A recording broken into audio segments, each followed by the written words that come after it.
What up, everybody? It's Frank Mula back at it again with another video today. You watching Level Up, Double Down, where we don't play around unless it's video games. Now, if this video was helpful for you, subscribing to the channel is the best way to support my work and see more content like it. According to YouTube's analytics, 98% of you guys who watch my videos are not even subscribed, which is a sad state of affairs.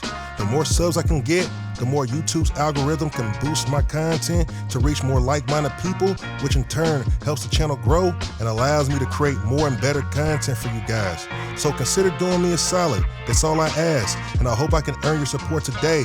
And if you're already subscribed, then I want to express my deepest appreciation for your gesture. So with that out the way, let's go ahead and get things started. So on today's episode, I'll be going over my very own list of recommended settings I came up with when using RetroArch for the first time, which are my own suggestions for you to use. However, you're not obligated to solely stick with each and every one of the suggestions I made, but also you're free to choose whichever settings changes suits your preferences or facilitates your needs, or you can even build on top of what I'll be discussing in this video just to make that clear. Most importantly, follow these steps from start to finish in sequential order, rather than doing them out of turn unless there are certain settings from my recommendations you intend to disregard. I highly implore that you do these first before running the game for the very first time. Now, one last thing of note, I'll be doing you guys a solid by indicating what menu options you'll be needing to navigate to on screen in order to apply these settings changes, just to make sure my instructions are foolproof. And you're welcome. So, with that being said, let the games begin. So, to start things off, these settings changes are interchangeable on a variety of platforms, meaning that they'll translate the same 99% of the time on whatever device you have RetroArch running from. Before beginning, pair a wireless controller with the device you'll be using to run RetroArch, followed by launching RetroArch with that controller and navigating the UI, aka the user interface, in order for RetroArch to detect it upon startup. Now in this case, I'll be running RetroArch 1.21.0 for obvious reasons based on the previous video I uploaded. So if you haven't watched that yet, check it out right at the top. Now you want to go ahead and allow the permissions, so I'm doing that right now.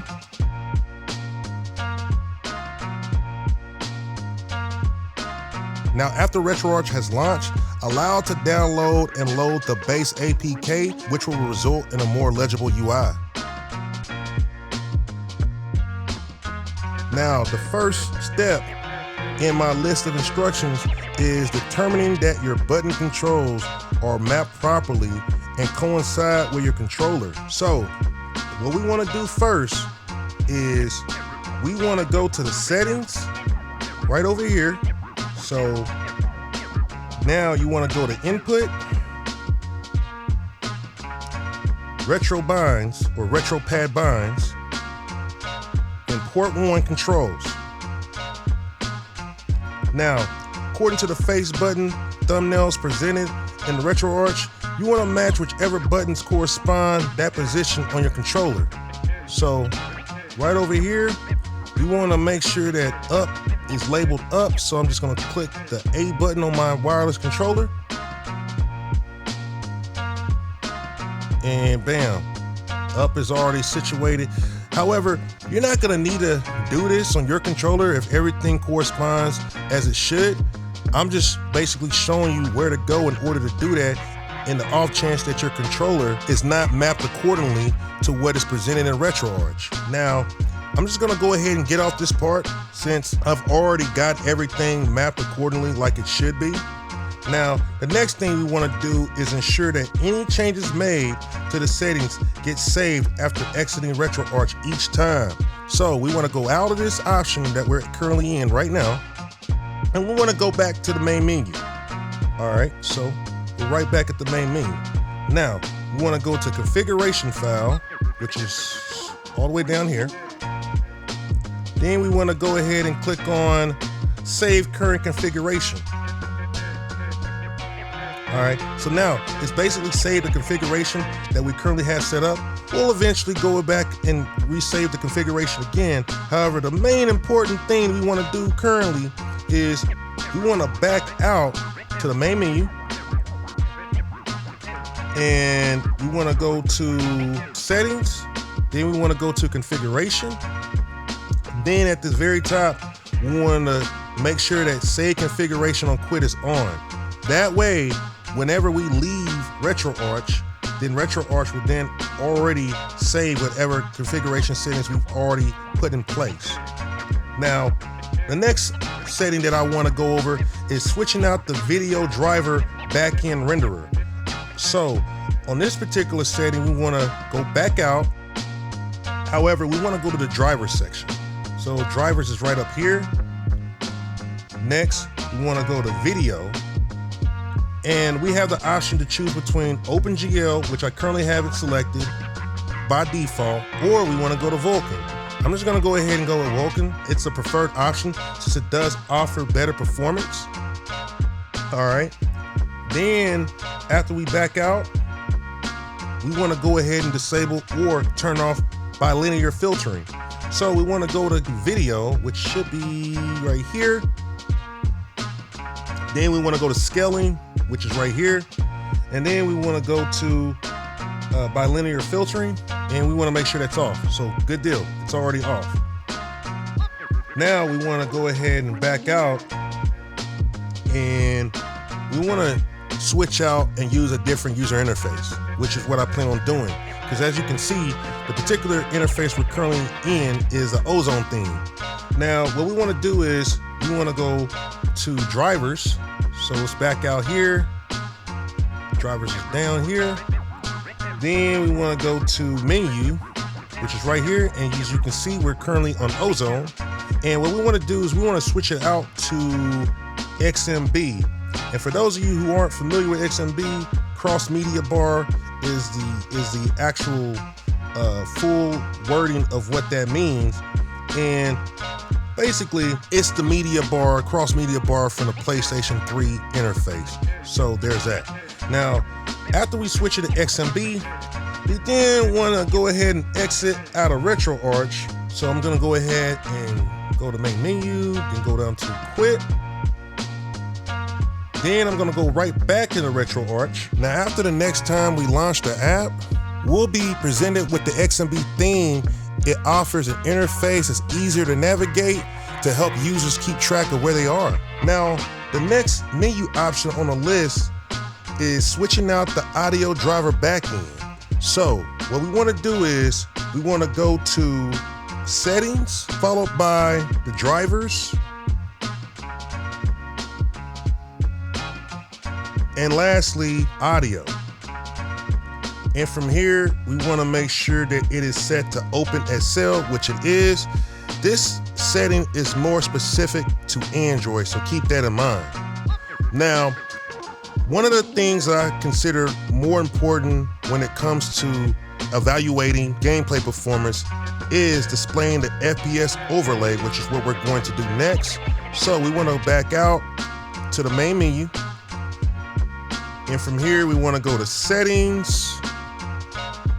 Next, we want to go to user interface. And then finally, on-screen notifications. And from here, we want to click on notification visibility. And then we want to turn on display frame rate to enable the on-screen FPS counter. And as you can see, the frame rate counter just appeared on screen. Now, after doing that, we want to then increase the default text size of the UI. Now, this is optional. However, some people who might be older, like myself, the current default font might be, hard on the eyes. So what we want to do is from the interface section, which we're currently on, we want to go to appearance.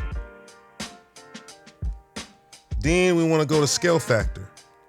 And with scale factor, we can just switch it to, I'm going to go ahead and put it to 1. I think 1 is a sweet spot, or should be considered a sweet spot, but your taste may differ. And by all means, you can leave it at 0.75, which is default. So there's that.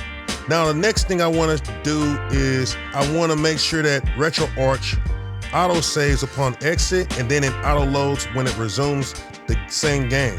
So for the main menu, we want to go to the settings, then we want to go to auto save under saving. So basically we want to go to settings, then we want to go to saving, and then we want to go down till we reach auto save.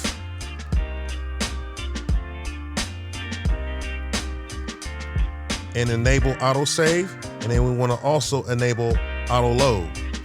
Enabling auto save state causes RetroArch to automatically save the last place where you left off when you quit a game, while enabling auto load state causes RetroArch to automatically remember where you last left off and pick up from there when you re-enter that same game. Now, the next thing we will want to do is start installing cores. So from the main menu, we want to go to Online Updater. So on the main menu, Online Updater, and then we want to go to Core Downloader, and we want to sift through the list and find suitable cores that we want to use for the ROMs that we loaded onto the device that we're using. So a few of the ones that I prefer to use, first off is Arcade, and for Arcade we want to go with Final Burn Neo.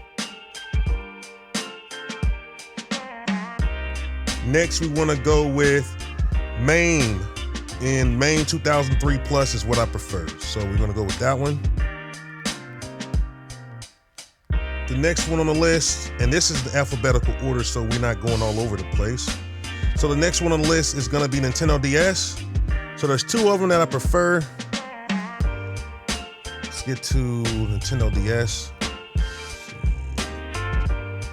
Nintendo DS. The first one I prefer is Desmu Me. I believe that's how you pronounce it. I've never been able to pronounce it the correct way, but that's neither here nor there. So we want to go ahead and select this one.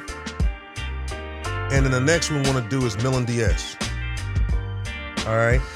Now, for Game Boy, we want to go with Gambat, which is what I prefer if you've seen my previous video.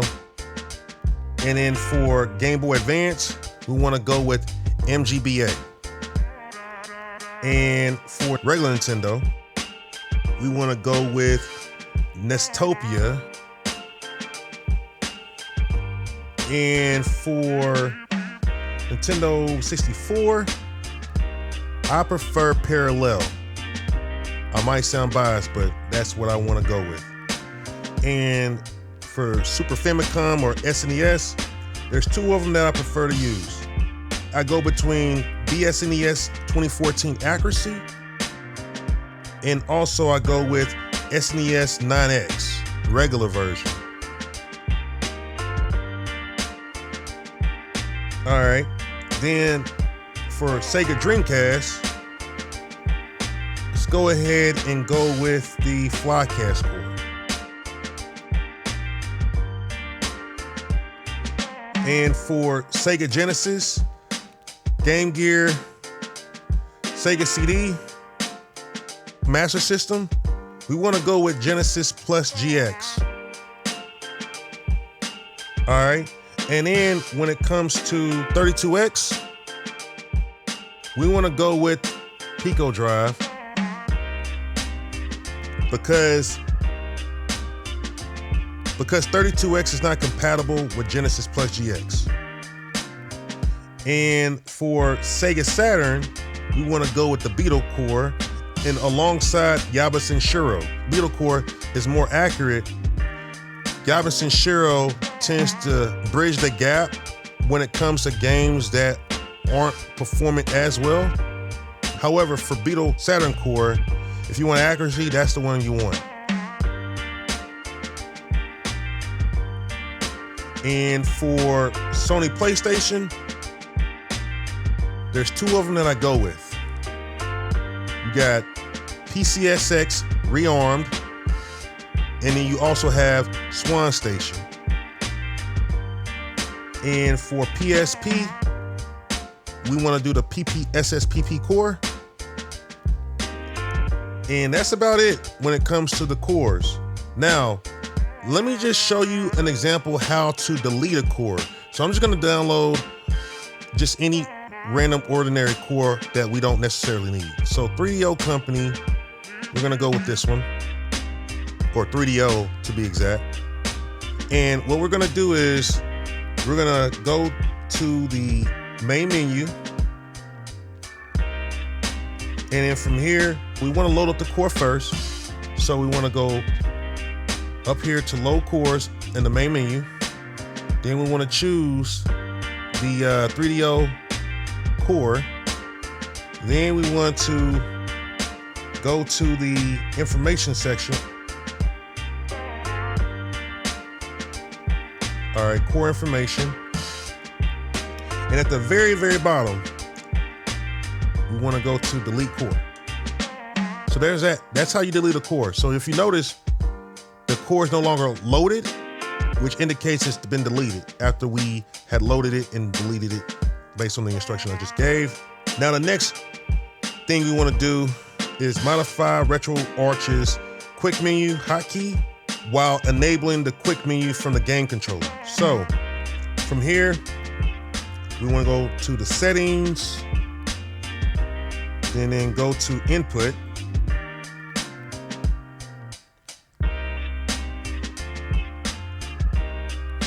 Followed by going to the hotkeys. And next we want to go to menu toggle controller combo. And as you notice, it says none.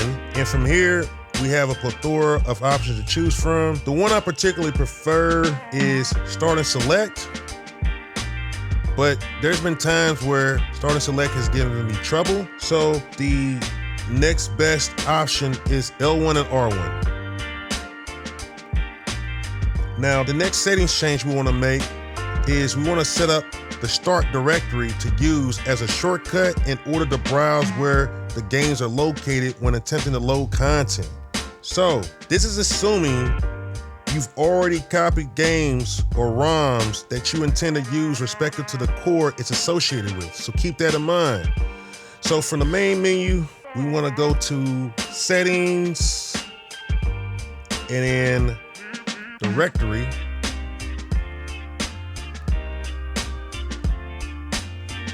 All right.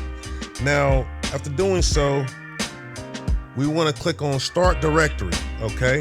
So click on Start Directory.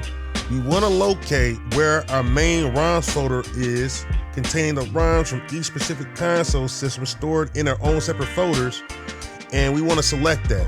So let's go ahead and go to Storage Emulated 0. And then we want to choose the ROMs folder, which is right here.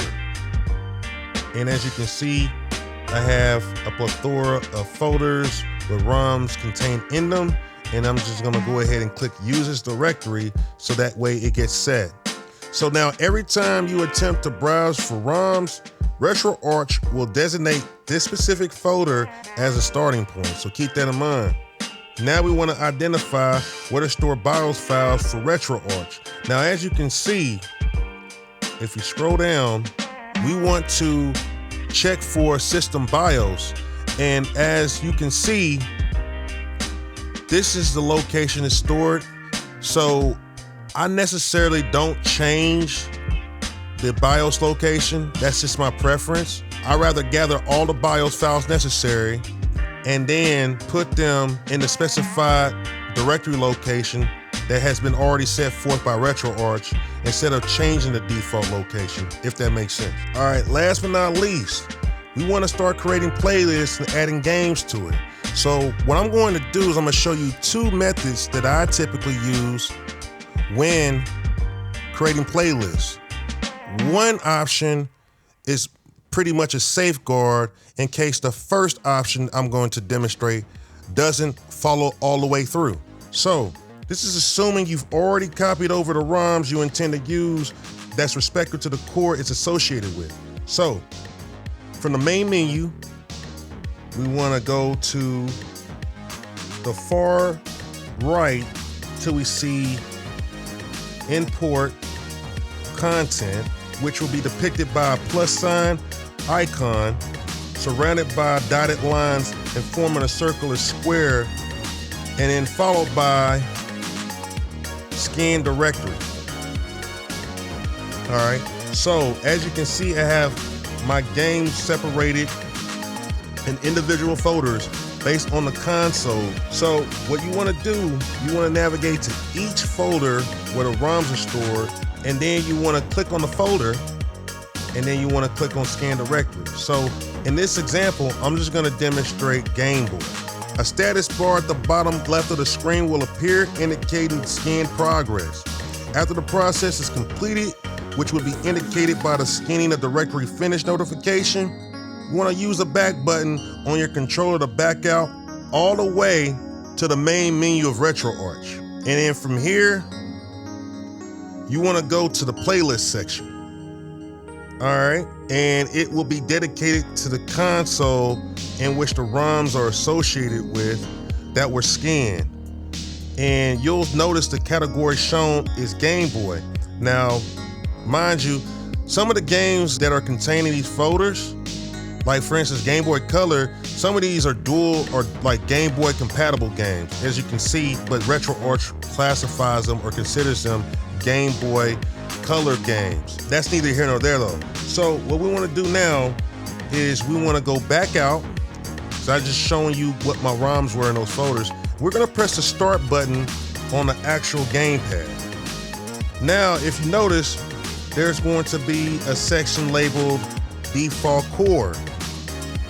This is where we have to sift through a list of cores that are available, and we have to find the one that is suitable to the console in question. So, being as this is Game Boy, we want to choose the Gambit core, and there's that. So we can just back out, and I'm gonna do the same thing for the regular Game Boy section. So press the start button, click on default core, and then we want to go all the way to Gambit, and bam, there's that. Now, at this point, all the games for the given console system will be accessible under the single list with the core assigned to that list respective to the console, so that any game you launch from that specific list will use that core. Now I'm gonna go ahead and demonstrate to you the second way you can go about creating the playlist. However, this process is gonna be much more streamlined. So we wanna back out to the main menu, and what we wanna do is go back to import content. So we wanna go back to import content, and then we wanna go to manual scan. All right, from here, we wanna go to content directory, and we wanna select the individual folder where the ROMs are stored separately based on the console they're associated with, followed by scan this directory. So we've already done Game Boy. So I'm gonna do Super Nintendo, so SNES. All right, and there's that right there. Now, we then wanna go to system name. Right below that, which entails us sifting through a list of console systems to find the one that's associated with the folder of ROMs we just selected prior. So we want to select SNES, so we got to go down this list until we find SNES. There we go, right there. And lastly, we'll need to select the default core, just like we did earlier, to be assigned to the playlist respective to the console being emulated by sifting through the list of cores till we find the one that's suitable to the ROMs. All right, so we want to choose SNES. So I'm just gonna go with SNES 9X. Now, if everything checks out, which we do have all things situated, then we can go all the way to the bottom and do start scan. And it appears that the scan is already complete, which was indicated by this scanning complete notification.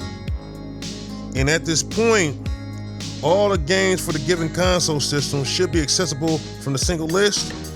And as you can see, All of them are available, all right? So, I hope you guys learned something today. So as I wrap up this video, feel free and let me know in the comments, what were your thoughts about the presentation I gave?